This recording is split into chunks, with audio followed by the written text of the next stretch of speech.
Muito bem, investidores e investidoras, hoje mais um vídeo de ações fora do radar e ações com certa emoção, tá? Eternit eu vou falar, embora o Barsi esteja na sua composição acionária, seja um dos acionistas majoritários da empresa, com destaque, não é uma empresa que tem gerado muito valor nos últimos anos para o acionista e ela é bem volátil, tá?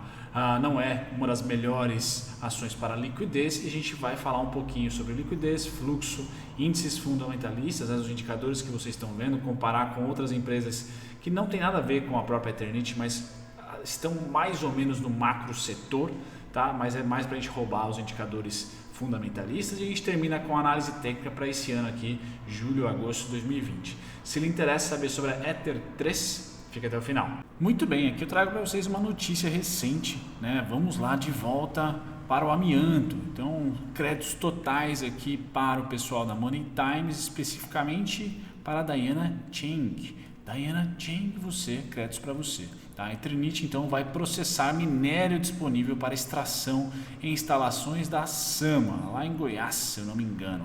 Tá? Então a Eternit aqui vai sim retomar o amianto, tá? Da variedade Chrysotila para fins exclusivos de exportação.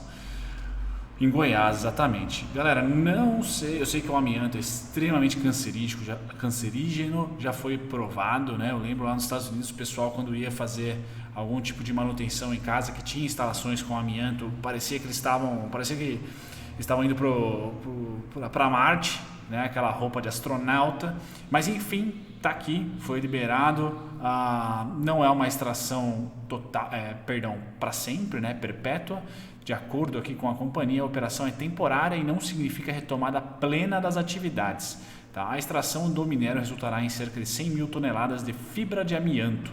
Tá? Bom, o próprio site do RI divulgou, então sim, tem credibilidade. Está aqui, ó, dia 7/7 foi divulgado. Tá? A empresa em recuperação judicial divulgou processo de minério disponível para extração. E aqui está o fato relevante. Tá certo, galera? Então, sim, o processamento de minério disponível para extração se dará em caráter temporário, não significando a retomada plena das atividades. Proporcionará cerca de 100 mil toneladas de amianto. A Eternit manterá a gente atualizado, tá certo? Pois bem, amianto para exportação, aproveitar aí o câmbio dona Eternit. Então, isso gerou um bom movimento dos preços, como a gente vai dar uma olhadinha, tá?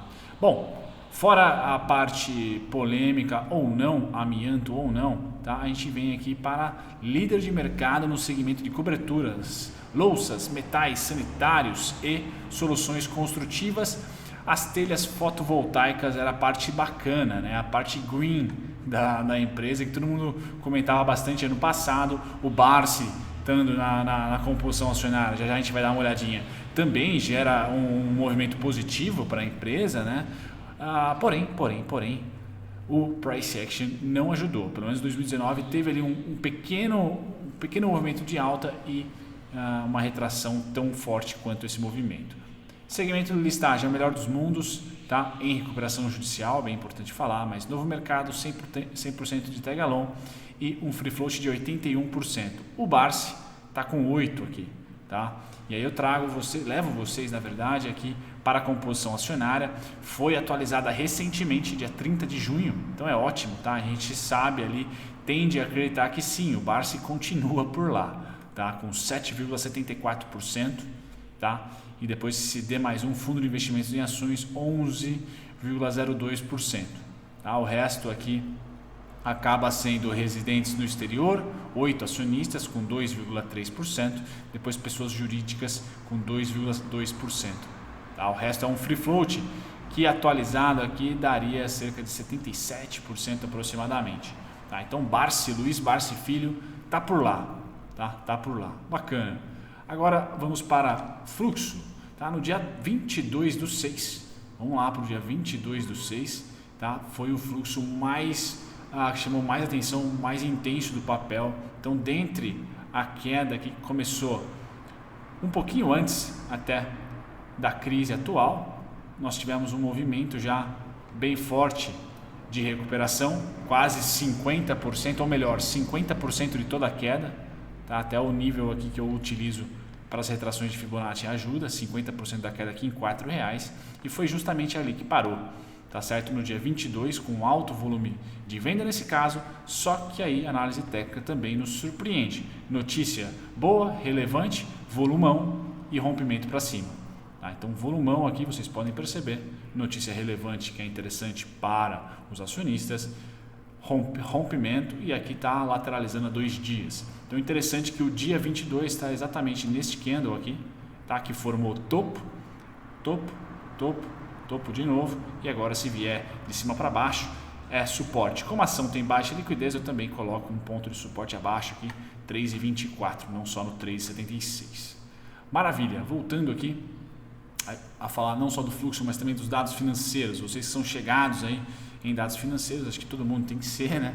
A empresa em recuperação judicial vai baixando sua alavancagem, tá certo? Porém, não conseguiu em 2020, por pouco aqui, fazer um trimestre superavitário ou no agregado ser superavitária. Tá? A gente vai olhar trimestre a trimestre já, mas é uma empresa que vem com boa carga de déficit, tentando diminuir de 2019 para cá. 2019 já foi um ano melhor no price action dela. Tá? Ela consegue aqui, junto aos seus investimentos, tá? O fluxo de caixa operacional menos os investimentos, tá?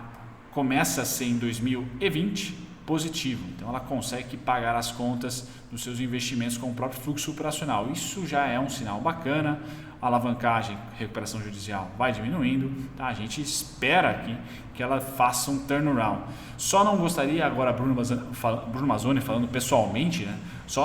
Opinião pessoal que eu digo, só não gostaria que fosse um turnaround em cima do amianto, né? Poderia ser sobre as telhas fotovoltaicas aí, com grande sucesso e tudo mais, blá blá blá. Mas, enfim, deixo para vocês nos comentários aí cornetarem ou não, tá? Essa opinião minha. Aqui eu trago a DRE dos últimos 10 anos, basicamente, quase 10 anos. Se fosse o primeiro TRI de 2010 aqui, dava 10 anos. Então a gente percebe que 2019 foi um ano interessante para ela, sem o amianto, tá?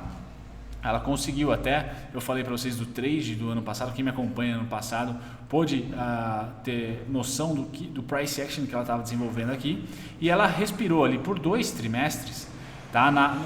Com superávit. E aí o primeiro TRI de 2020 voltou para o déficit, tá? Mas olha só o histórico dela, tá?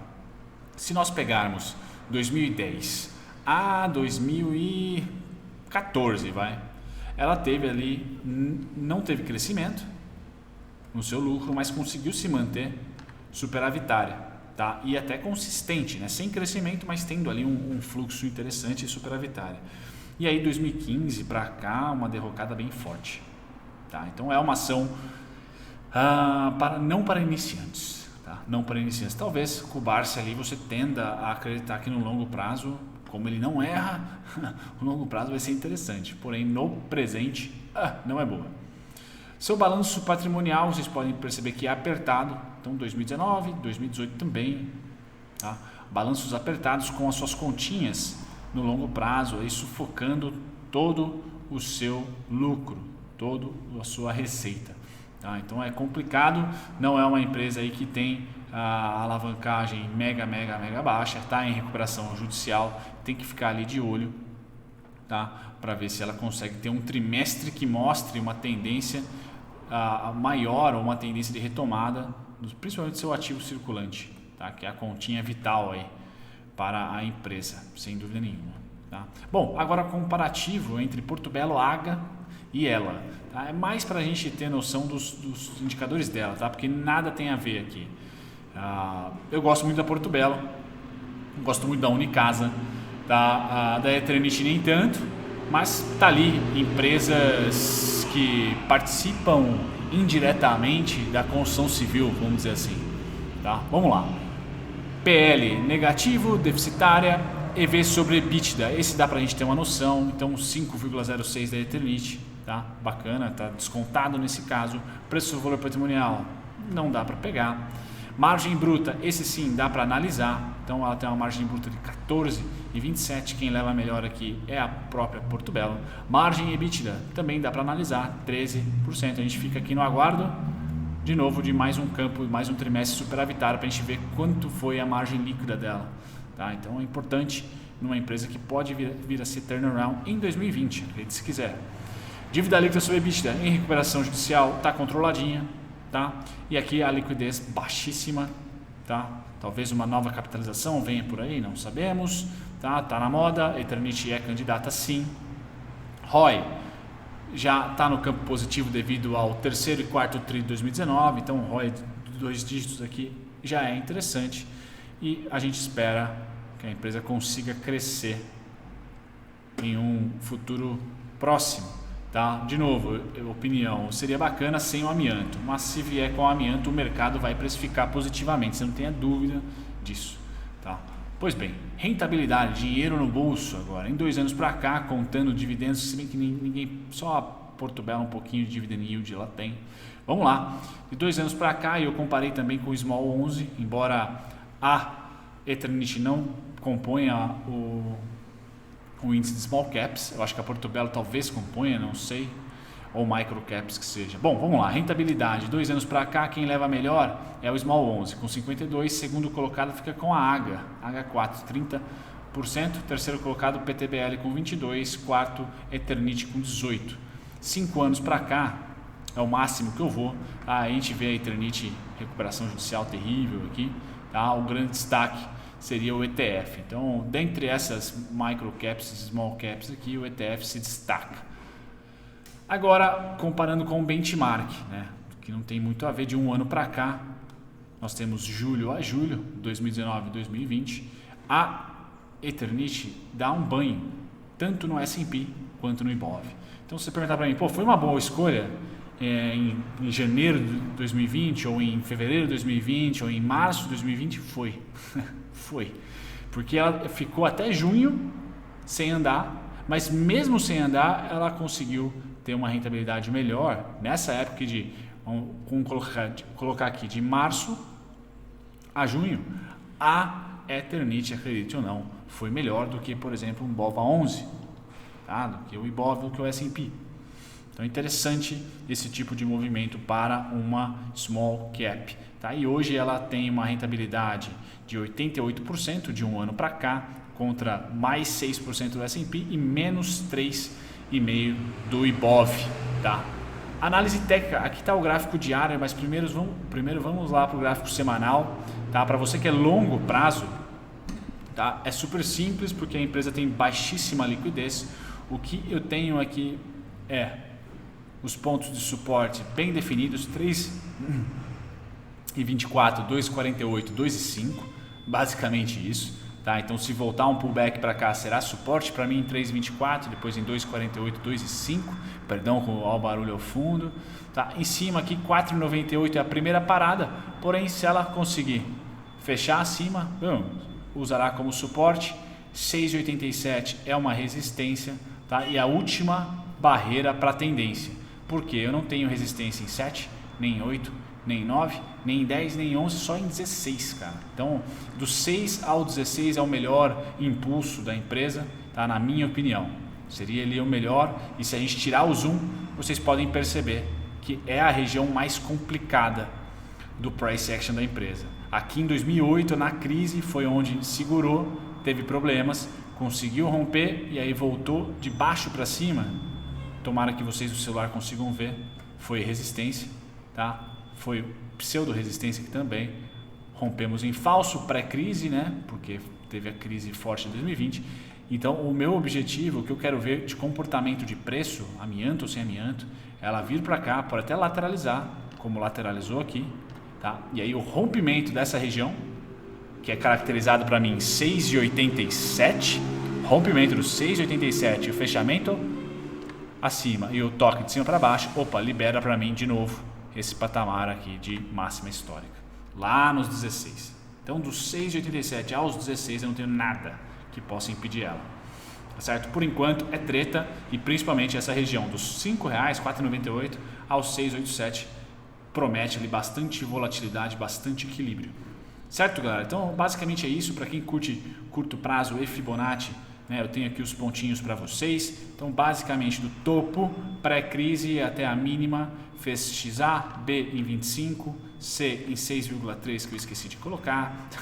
E aí o primeiro resultado, o primeiro alvo em 50% já foi, tá? E agora temos tanto 50% como suporte, quanto aqui os 3,24 e os 2,92 que é o 25, mas o alvo está lá em 5 que é o 70,7, 5,23, tá? 4,98 e 5,23, eu vou por aqui também. Curtíssimo prazo e um pouquinho de Fibonacci para vocês aqui na tela. Beleza, galera? Um grande abraço para todos vocês. Vejo vocês no próximo vídeo. Tchau, tchau. Muito obrigado se você ficou até o final do conteúdo. Eu agradeço a companhia de vocês e eu estou aqui para convidar vocês a pesquisarem, talvez de uma maneira mais dinâmica, os conteúdos que vocês esperam aqui do canal assistir e também aprenderem do zero e de graça com a nossa descrição. Vamos lá, para você pesquisar exatamente o ativo ou o tipo de conteúdo que você quer achar aqui no canal, visite as nossas playlists. Aqui é só clicar em playlist, depois você vai ser direcionado a todas elas e aqui você vai encontrar o seu ativo preferido, ou ativo que você quer estudar, unit preferencial, ordinária, ou playlists que contemplam aqui ações com alto dividend yield, ou duelo de ações, onde eu comparo 2 ou 3, 5 ações até que vocês pedem para mim nos comentários. Passadas as playlists, você também pode aprender do zero e de graça, visitando a nossa descrição. É só ir lá na descrição de qualquer vídeo meu, você vai encontrar aqui primeiro e-books gratuitos e também videoaulas feitas por mim, gratuitas, sendo 3 principais aqui. Também temos as masterclasses e mais relatório e e-book para você aprender não só análise técnica, mas também um pouquinho de fundamentalista.